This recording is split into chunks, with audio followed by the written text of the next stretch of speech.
नमस्कार। सामरिक विषयों के इस कार्यक्रम में आपका स्वागत है। मैं हूं सुधांशु रंजन। आईएस का आतंक लगातार बढ़ता जा रहा है, पूरा विश्व इसको लेकर चिंतित है। ब्रिटेन भी इस मैदान में कूद चुका है और लड़ाई बिल्कुल साफ दिख रही है। एक तरफ रूस ने जितना बड़ा इल्ज़ाम लगाया है कि आतंकवादियों को पैसे मुहैया करा रहा है, तेल का खेल चल रहा है, गलत तरीके से जो है वो पैसे आतंकवादी संगठन को पहुंच रहे हैं। वहीं तुर्की के राष्ट्रपति एर्डोगन ने सीधा खंडन किया और यहां तक कहा कि वो अपना पद भी छोड़ देंगे, लेकिन इसी तरह का आरोप उन्होंने रूस के भी खिलाफ लगाया है। यानी एक अंतर्राष्ट्रीय पूरा परिदृश्य जो है बदलता जा रहा है और ऐसा लग रहा है कि विश्व शायद दो हिस्सों में इसको लेकर के बंट जाए। लेकिन इतनी बात साफ है कि आतंकवाद के खिलाफ भी पूरे विश्व में एक माहौल बन रहा है और अभी सबसे बड़ी चुनौती आईएस को ही लेकर के हमारे सामने है। तो आज हम इसी समस्या पर विचार करेंगे। आईएस तुर्की बनाम ब्रिटेन, रूस, और इस बहस में शामिल हैं शिवशंकर मुखर्जी जो कि पूर्व राजनयिक हैं। हमारे साथ अहमद उस्मानी, अखलाक अहमद उस्मानी हैं जो कि वरिष्ठ पत्रकार हैं, और हमारे साथ कोमोडोर उदय भास्कर हैं जो कि सोसाइटी फॉर पॉलिसी स्टडीज़ के निदेशक हैं। आप तीनों का स्वागत इस कार्यक्रम में। सबसे पहले मुखर्जी साहब आपसे जानना चाहेंगे कि ये ब्रिटेन जो है अभी अंतिम देश है जो हाउस ऑफ कॉमन्स में वोट हुआ और उसके बाद उसने जो है हवाई हमले शुरू कर दिए हैं। 397 बनाम 223 का ये जो है सो मत रहा। कैमरॉन बहुत पहले से ये चाहते थे कि ऐसा हो। मैं ये देख रहा था कि जितना मतलब जो आक्रामकता कैमरॉन में नहीं है, उससे ज़्यादा किसिंजर लेक्चर में टोनी ब्लेयर का जो भाषण है उसमें बहुत आक्रामकता दिख रही है। वो कह रहे हैं कि इसको तो बिल्कुल ध्वस्त कर दिया जाना चाहिए। यहाँ तक कहा कि the belief in the innate hostility between the West and the Islam is not the preserve of the few. कैसे आप इसको देखते हैं? देखिए, ये जो पार्लियामेंट में वोट हुआ यूके में, और जिसकी वजह से एरियल बॉम्बिंग का शुरू भी हो गया है। 4 फाइटर बॉम्बर टॉर्नेडो एयरक्राफ्ट जाके बॉम्ब कर भी आए हैं, और उनका कहना है कि कुछ एक खास ऑयल फील्ड है जिसको उन्होंने टारगेट किया, और जिसकी वजह से आईसिस को कुछ नुकसान पहुंचेगा, क्योंकि उसी की वजह से वो पैसे कमाते हैं, तेल बेच के पैसे कमाते हैं। मेरे ख्याल से ये ज़्यादा सिंबॉलिक है। देखिए, अभी ब्रिटेन की वायुसेना जो है, एयरफोर्स जो है, वो इराक में ऑलरेडी एंगेज्ड है, सीरिया में नहीं थी। लेकिन ये पेरिस में जो हादसा हुआ, पेरिस में जो टेररिस्ट अटैक हुआ, उसके बाद प्रेसिडेंट ओलांद ने और बाकियों ने भी ये यूरोपियन सॉलिडारिटी की खास बहुत ज़बरदस्ती नारा उठाया है। तो इसमें जाहिर है कि ब्रिटेन, जो कि अमेरिका का नंबर 1 एलाय भी है, ये प्राइम मिनिस्टर कैमरॉन ये सोचा कि इसमें हमें पीछे नहीं दिखना चाहिए, हमें भी आईसिस के खिलाफ, और ये तो जाहिर है कि जेन्युइनली सभी देश टारगेट हैं आईसिस के, क्योंकि जो क्षेत्र संभालने में नहीं, बाकी देशों में भी आतंकवाद करने को तैयार हैं, तो उसमें जुटना चाहिए। लेकिन सिंबॉलिक ये दिखाने के लिए कि हम भी सॉलिडारिटी दिखाएं, इससे ज़्यादा फर्क ऑन द ग्राउंड युद्ध में नहीं पड़ेगा। 4 या 5 एयरक्राफ्ट दिन के सॉर्टीज करें भी, तो वहाँ सैकड़ों एयरक्राफ्ट एक साल से सॉर्टीज कर रहे हैं। तो इसमें 4 या 5 और फाइटर बॉम्बर बनाया है साइप्रस से, वो सारा अपना जी हाँ, लेकिन वो भेज रहे हैं। Already US aircraft, Russian aircraft जो 1 महीने से जुट गए हैं, टर्किश एयरक्राफ्ट और सीरिया का एयरफोर्स ऑलरेडी साल भर से लगा हुआ है आईसिस के पीछे। लेकिन यूएस तो समर्थन कर रहा है टर्की का। वो तो कह रहा है कि ऐसी कोई बात है नहीं, जो आरोप लगाए जा रहे हैं वो गलत है। क्योंकि टर्की एक नेटो एलाय है, और टर्की के जो टर्की को जो कर रहा है, ये सीरिया के सिविल वॉर जब से शुरू हुआ 4 साल पहले से, जिसका सबूत सारी दुनिया के सामने है, वो यूएस को एम्बैरस करता है। टर्की एक नेटो एलाय है, और तो बहुत ज्यादा दबाव टर्की पे नहीं लगा सकते, क्योंकि नेटो के बारे में भी कहा है कि नेटो के खिलाफ युद्ध करने की जरूरत हो सकती है। नहीं, वो यूरोप में आजकल एक और हेडेक है, जो कि इमिग्रेशन का। अभी हाल टर्की ने वर्चुअली ब्लैकमेल करके 3 बिलियन यूरोज लिए हैं यूरोप से, ताकि इमिग्रेशन को कुछ हद तक रोका जाए, क्योंकि टर्की के रास्ते से ही इमिग्रेंट्स यूरोप में जाते हैं, जो उनका नंबर 1 हेडेक है आजकल। तो टर्की आईसिस के ग्रोथ को उसमें मदद करने का रोल उनका है। उन्होंने बॉर्डर्स खुले रखे थे ताकि आईसिस के फाइटर्स उनके रैंक्स में जा सकें। कुर्दिश माइनॉरिटीज़ जो हैं उनको दबाव लाने का उनका इरादा है, उसके लिए आईसिस का ग्रोथ में उन्होंने ज़रूर मदद किया है। और क्या कहते हैं, तेल जो बिकता है, आईएस जो तेल बेचता है अपने फाइनेंसिंग करने के लिए, उसमें टर्की का हाथ है, इसमें कोई शक नहीं। ये आप तो मानते हैं कि ब्रिटेन का ये जहां सारे तक आरोप जो है बिल्कुल सही है? ये आरोप बिल्कुल सही है। और लेकिन उन्होंने जो रशियन लेकिन अभी जो हवाई हमले हुए से तो कहता है कोई रास्ता है उसको काट दिया गया है, वो जो 3 देखिए, जगहों साल पे- भर से ये काट नहीं सकते थे क्या? कि अचानक 4 बॉम्बर ब्रिटेन से आ गए और अचानक रूह बदल गया वॉर का। ये तो बियॉन्ड बिलीफ। ये एक जेस्चर है, पॉलिटिकल जेस्चर है, ठीक है, ब्रिटेन की तरफ से सही है, सॉलिडारिटी दिखाने के लिए। लेकिन 2 चीजें हैं, एक तो बूट्स ऑन द ग्राउंड सबने मना कर दिया है, जिसके बिना ये युद्ध जीता नहीं जा सकता। बूट्स ऑन द ग्राउंड होंगे सीरियन और अरब, बाकी तो कोई तैयार नहीं है। तो ये एयर वॉरफेयर चलेगा, इसमें ब्रिटेन का रोल कुछ खास नहीं हो, खास एडिशन नहीं है। और एयर वॉरफेयर में कितनी सफलता उपलब्ध होगी ये तो आगे ही देखा जाएगा, क्योंकि पूर्ण तरह से अगर आईसिस को डिफीट करना है तो उसके लिए वेस्टर्न हिपोक्रेसी जो है उसको कम करना पड़ेगा, थोड़ा जेन्युइनली आईएस के उदय पीछे भास्कर पड़ना जी, पड़ेगा। आप बताएं कि ये जो कह रहे हैं कि जो हिपोक्रेसी, रूस ने किया है अभी तक 1 महीने में, वो 1 साल तक वेस्टर्न एयरफोर्स नहीं कर पाई, क्योंकि ये जो हिपोक्रेसी है, ये जो डबल स्पीक है और छुपा हुआ जो पॉलिसीज हैं अलग अलग मेंबर्स के जो कोalition में हैं, ये जब तक चलता रहेगा तब तक मामला आगे बढ़ते हुए कुछ मुश्किल लगता है। आप क्या मानते हैं कि ये जो कह रहे हैं मुखर्जी साहब, जो वेस्टर्न हिपोक्रेसी की बात जो कह रहे हैं कि ये केवल दिखावा है और उससे ज़्यादा मतलब उसके बाहर आना पड़ेगा, और आप इसको सचमुच एक बड़ी चुनौती मानते हैं? आईएसआईएस एक बहुत बड़ी चुनौती है, इसमें कोई शक नहीं है। तो अब अभी जो अंतर्राष्ट्रीय परिप्रेक्ष्य में अगर आप इसको देखें, जो जिस तरह से विभिन्न देश बंट रहे हैं उसको लेकर के, क्या आप मानते हैं कि आतंकवाद का खतरा खत्म हो पाएगा? और वो जो कह रहा है कि रशिया ने कहा कि 3 रूट है, 3 मार्ग इनके पास, एक मेडिटेरेनियन के पास उनका जो है पोर्ट है, दूसरा जो है सो सिजरे है, वहाँ पे है, 3 रास्ता है, और वो कहते हैं इसका प्रमाण हमारे पास है। एर्डोगन कहते हैं कि अगर वो दिखाएं तो मैं अपने पद से हट जाऊंगा, लेकिन यही काम जो है रूस कर रहा है, उल्टा उसके ऊपर आरोप लगाए जा रहे हैं।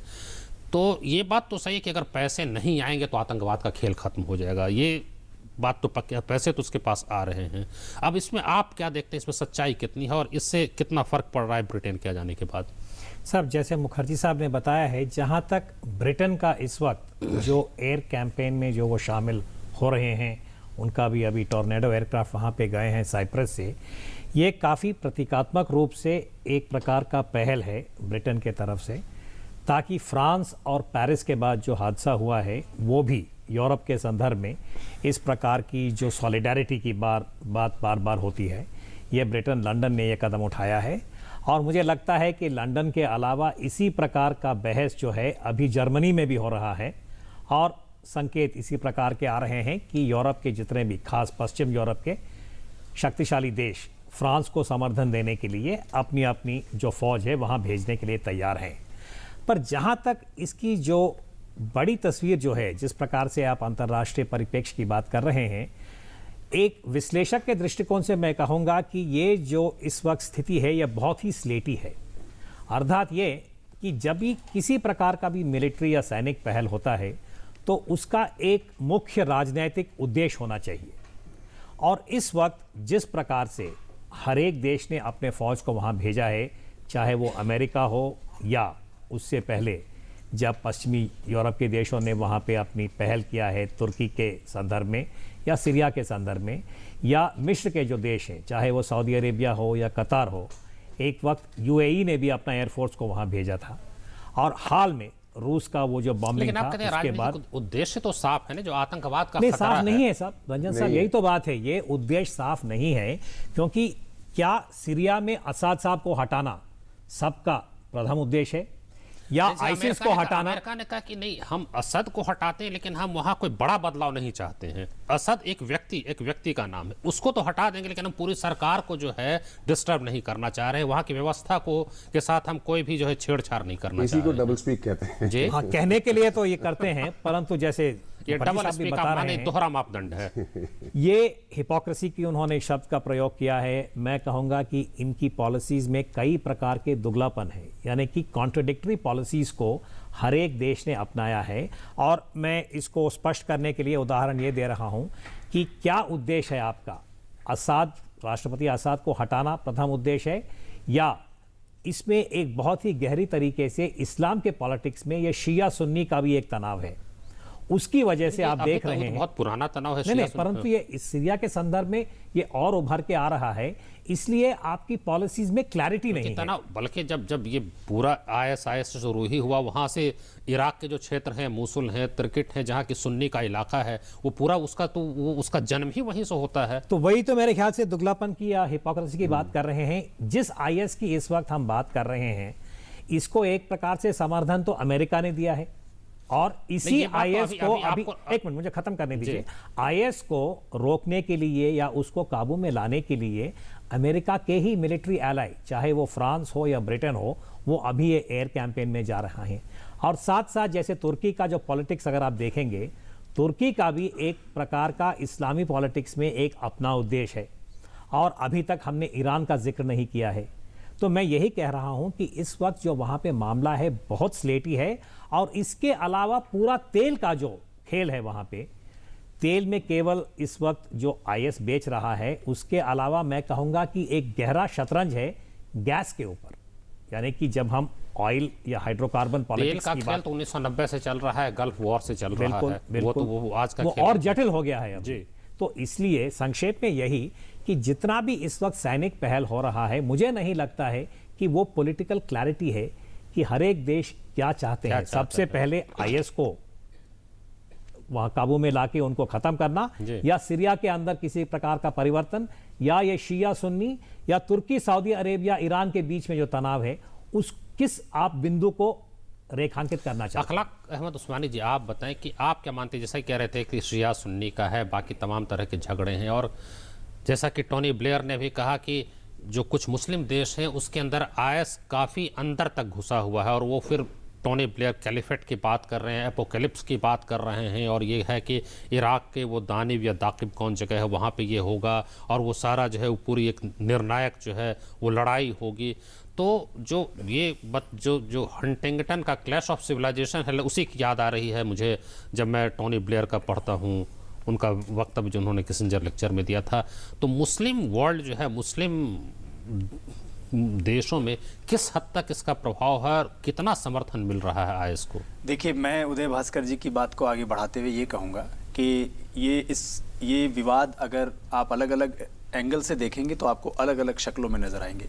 ये क्षेत्रीय टकराव है, ये कम्युनिटी जिसका शिया सुन्नी का इन्होंने जिक्र किया, जिसमें मैं जिक्र इसमें जोड़ना चाहूँगा कि ये वहाबी वर्सेस ऑल है, और जो तीसरा सबसे इम्पॉर्टेंट है वो है ऊर्जा। तो आप इसमें 3 एंगल से इस पूरी समस्या को समझिए, एक एनर्जी के एंगल से, एक जियोपॉलिटिक्स के एंगल से, और तीसरा विचारधारा के आधार पे।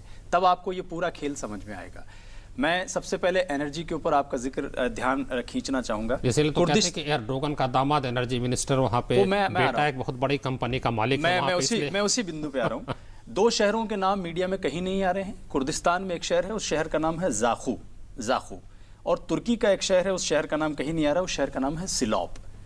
जाखू में आईएसआईएस की तरफ से लूटे गए तेल की डीलिंग होती है। क्या $5 पर बैरल में जाएगा, $8 में जाएगा, $10 में जाएगा, ये सारा तेल स्मगल होता है सिलॉप में, और सिलॉप से इसका बंटवारा होता है।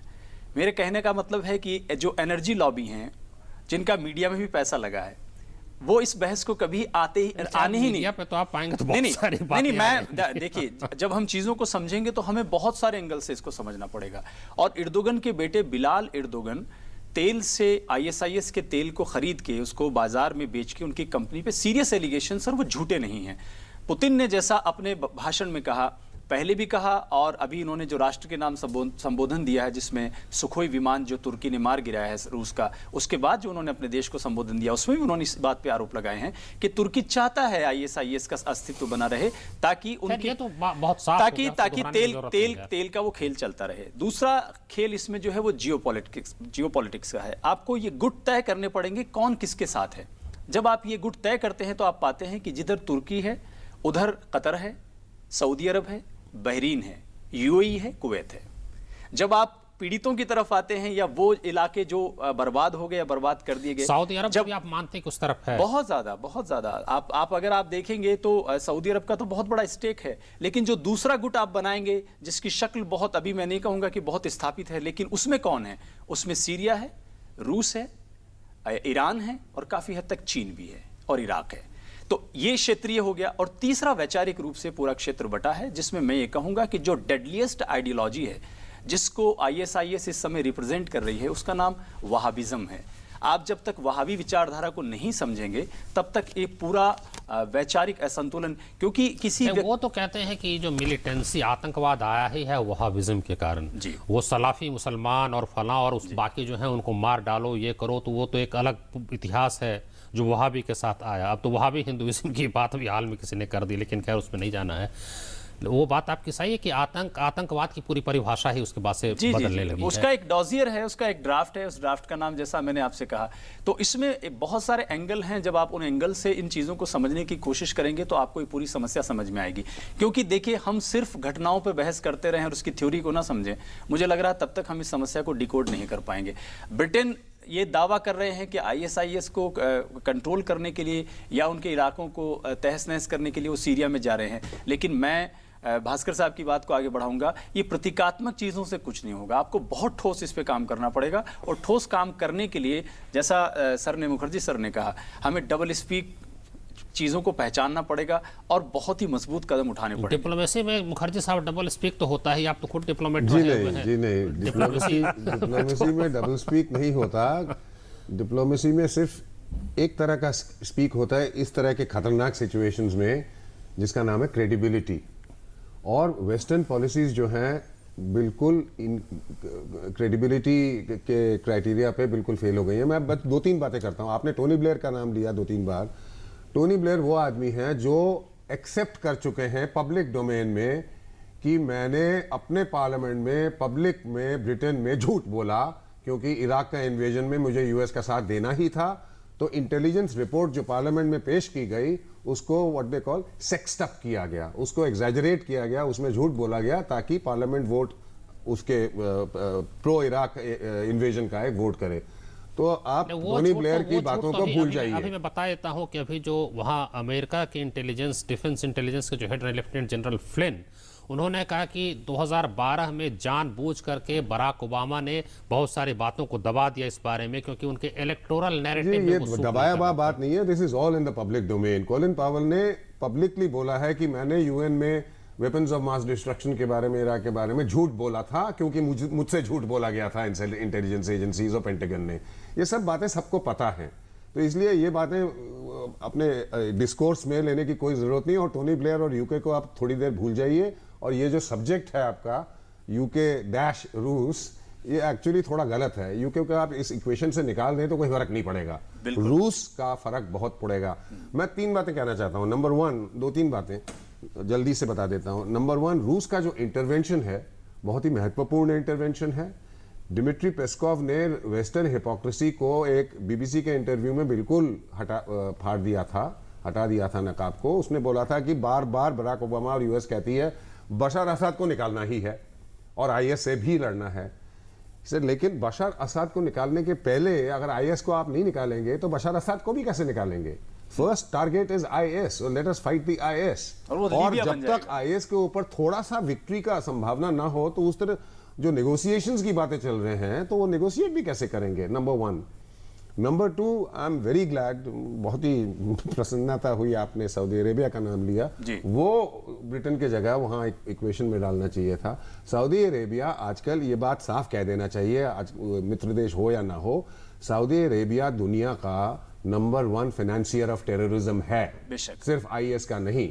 आईएस का मेन सपोर्टर और भी जो ऐसे संगठन है, बिल्कुल Qatar and money Saudi Arabia और उसका junior partner Qatar main financiers of terrorism है, इंक्लूडिंग पैसा जो पाकिस्तान में जाता है तो जो हमको अफेक्ट करता है। नेपाल के तेराय में जो मदरसास बन रहे हैं, भारत इस बात को Wahhabism versus all is the correct situation उठा रहा है जी। भारत को जो आप कह रहे हैं कि हम पर भी असर हो रहा है, वो सारे आतंकवादी आईएस ने भारत और बांग्लादेश तक टारगेट बोल दिया और ये सीरियसली लेना चाहिए, बिल्कुल, क्योंकि ये हवाई बातें नहीं है। भारत की रणनीति ऐसी होनी चाहिए ना कि आप उसका मुकाबला कर सके। अगर सऊदी अरेबिया की नीति से हम परेशान हो रहे हैं, अगर आईएस को नंबर 1 ऑब्जेक्टिव अगर आईएस को खत्म करने का है तो रूस ने जो बोला है कि आईएस को डायरेक्टली टारगेट करें, और रूस ने जो अटैक किए, जो 1 महीने में ज्यादा विक्ट्री हासिल किया है, वो जो एक साल में ये सभी लोग नहीं कर पा रहे नहीं थे। कर पा रहे क्योंकि डिलिबरेटली नहीं कर पा रहे थे।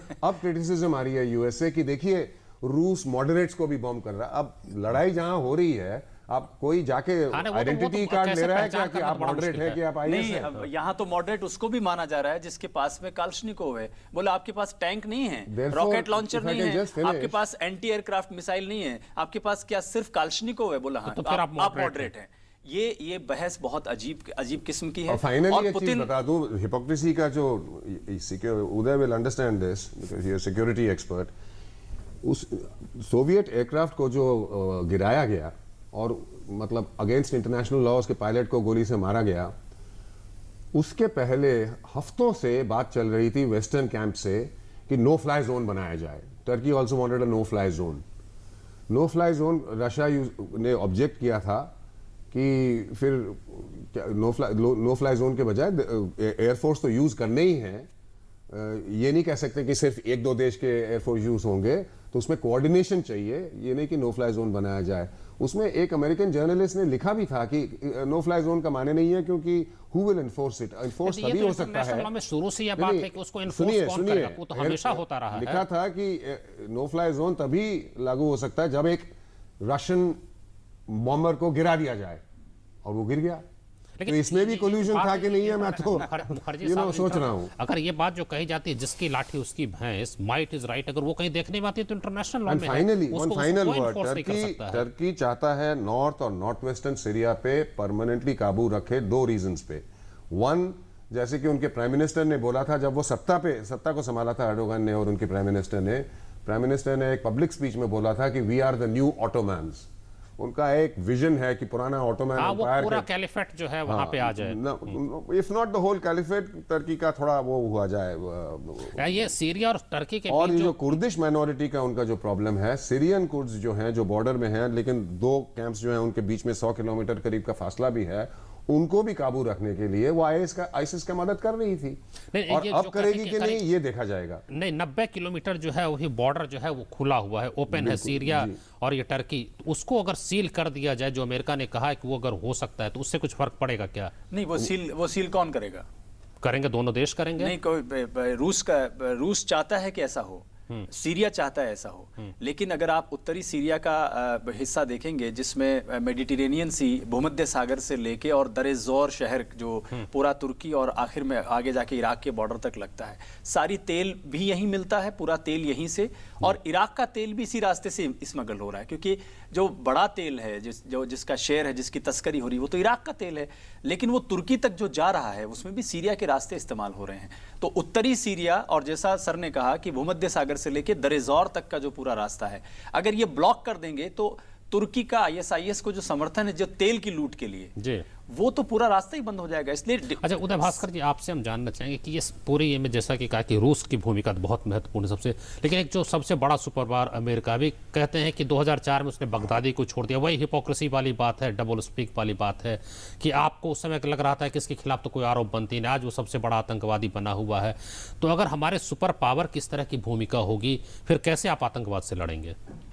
ये साहब विश्व के लिए मैं कहूँगा बहुत बड़ा चुनौती है। आपने बगदादी की बात की, अगर हम उससे पहला एक पन्ना को देखें, आपको याद होगा जब बिन लादेन का किस्सा था, या हम 20-25 साल जब सोवियत आक्रमण था अफगानिस्तान में, इसी विचारधारा को अमेरिका, सऊदी अरेबिया, यूएई और पाकिस्तान ने पाला था।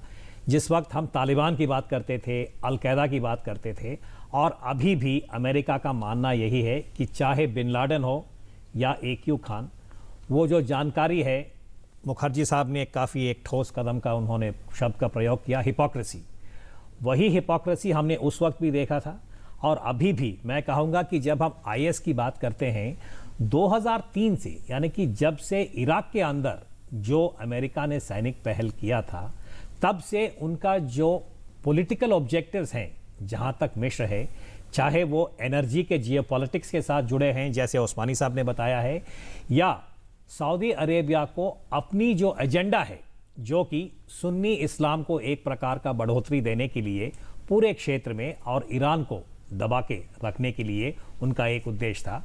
और इस प्रकार के कई सारे ऐसी नीतियों को अमेरिका ने अपनाया है, और अमेरिका के साथ पश्चिमी यूरोप के देश, जिसमें ब्रिटेन भी प्रमुख है, और एक समय पे फ्रांस और जर्मनी ने भी उसी अमेरिका को समर्थन दिया है। तो इसलिए मैं कहूंगा वापस, जो मोदी साहब ने बार बार विश्व में कहा है कि जब तक एक प्रकार की ईमानदारी ना हो, ईमानदारी के साथ एक बहुत संक्षेप, इस समय बहुत कम है, कि आतंकवाद से पूरे विश्व को नुकसान है, हर देश, लेकिन उसमें भी इतनी राजनीति होती है, वही डबल स्पीक है, सब कुछ, हर आदमी तात्कालिक इमीडिएट लाभ के टेररिज्म शॉर्ट टर्म जो कहते हैं, शॉर्ट टर्म या जो फॉस्टियन बार्गेन जिसको कहते हैं, जो है सहमति क्यों नहीं बनती कि आतंकवाद को जड़मूल से खत्म कर देना है। इसमें बड़े देश जो है कम से कम जिनका प्रभाव क्यों नहीं कर पाते। बहुत संक्षेप में मुखर्जी साहब आपसे जानना चाहेंगे आप तीनों। देखिए, इसका जवाब मैं दे सकता हूं। नंबर 1, डिप्लोमेसी हो या जियोपॉलिटिक्स हो, जो भी आप बोलें उसका टाइटल दें, ईच नेशन स्टेट, डिप्लोमेसी होता है pursuit of national interest. Unfortunately खेद की बात यह है कि दुनिया में अब तक सभी अपना नेशनल इंटरेस्ट परस्यू करते हैं, जैसे वो खुद देखते हैं, और इंटरनेशनल इंटरेस्ट कोई परस्यू नहीं करता। इसीलिए जैसे उदय ने उदाहरण दिया, बिन लादेन का कभी सपोर्ट और कभी वो नंबर 1 टेररिस्ट। तो एक कहावत है, one man terrorist is another man freedom fighter. जब तक ये प्रॉब्लम रहेगा, कहा जाता था कि भगत सिंह को वो टेररिस्ट मानते हैं हमारे देश में। हमारा एक फाइनली ये कहता हूं, हमारा एक रेजोल्यूशन है यूएन में, 10-15 साल से हुआ रुका हुआ है, इंटरनेशनल कन्वेंशन अगेंस्ट टेररिज्म। आप दोनों के पास दोबारा नहीं आ पाए, माफी चाहूंगा, इसलिए आप तीनों का बहुत धन्यवाद चर्चा में शामिल होने के लिए। आतंकवाद पे एक अंतर्राष्ट्रीय सहमति की जरूरत है, ऐसा एक मैं समझता हूं कि पूरे विश्व में आम आदमी का यही मानना है। लेकिन जैसा कि शिवशंकर मुखर्जी कह रहे थे कि सिर्फ राष्ट्रीय हित को अगर हम देखते रहेंगे तो अंतर्राष्ट्रीय हित तो कभी भी जो है उसे हम नहीं बचा पाएंगे। लेकिन जरूरत यही है कि थोड़े से तात्कालिक लाभ से ऊपर उठ करके विश्व सोचे, और इसी के लिए जनमत बनाने की जरूरत है। आपको बहुत धन्यवाद, आपने हमारा ये कार्यक्रम देखा। हमारा कार्यक्रम यही समाप्त होता है। देखते रहिए डीडी न्यूज़। नमस्कार।